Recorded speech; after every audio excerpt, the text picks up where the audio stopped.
జీవితంలో నీకేదైనా ఉంది అంటే అది ఒక ధైర్యమే అని గుర్తుంచుకో.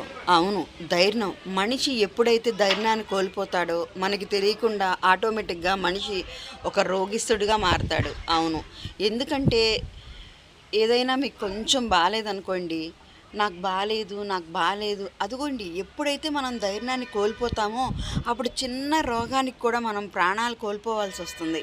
అదే మనం ధైర్యంగా ఉండి సెల్ఫ్ రెస్పెక్ట్తో కనుక, కాన్ఫిడెన్స్తో కనుక మనం ఉంటే క్యాన్సర్ సైతాన్ని కూడా మనం జయించవచ్చు. నేను తట్టుకుంటాను, నాకేం కాలేదు, నాకు బాగానే ఉంది అన్న ధైర్యం మనిషికి చాలా ఆత్మవిశ్వాసాన్ని పెంచుతుంది. ఎప్పుడైతే మనం ధైర్యం కోల్పోతామో అప్పుడు మనం రోగిష్ఠులుగా మారతాం, చేతగాని వాళ్ళగా మారతాం అన్నమాట.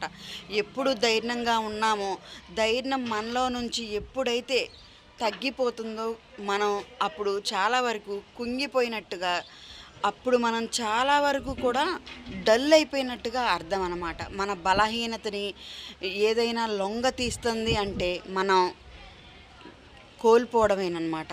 ఆలోచన తీరుని, మన ధైర్యాన్ని మనం ఎప్పుడైతే కోల్పోయామో అప్పుడు మనం రోగిష్ఠులుగా మారిపోతాం. ఖచ్చితంగా చెప్తున్నాను.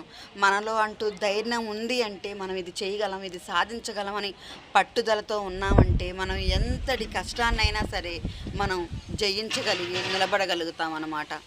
ఎప్పుడూ సరే మీరు చేయలేను, జరగలేను అని అపనమ్మకానికి మాత్రం చోటు ఇవ్వకండి. నమ్మండి, మీలో మీకు శక్తిని పెంచుకోయండి.